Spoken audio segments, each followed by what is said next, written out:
Puluhan warga Matang Cibre, Kecamatan Baktia Barat, Aceh Utara mengalami keracunan makanan. Mereka mengeluh pusing dan mual setelah makan es krim, bakso bakar, dan es campur yang dijual pedagang keliling. Para korban terdiri dari puluhan balita, remaja, dan orang tua.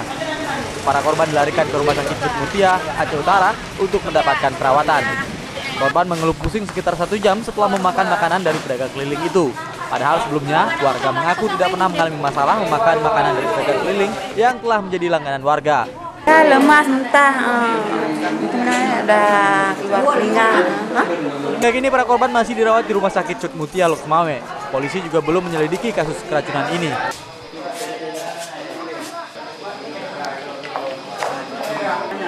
Dari Loksmawe, Hidayatullah melaporkan untuk video.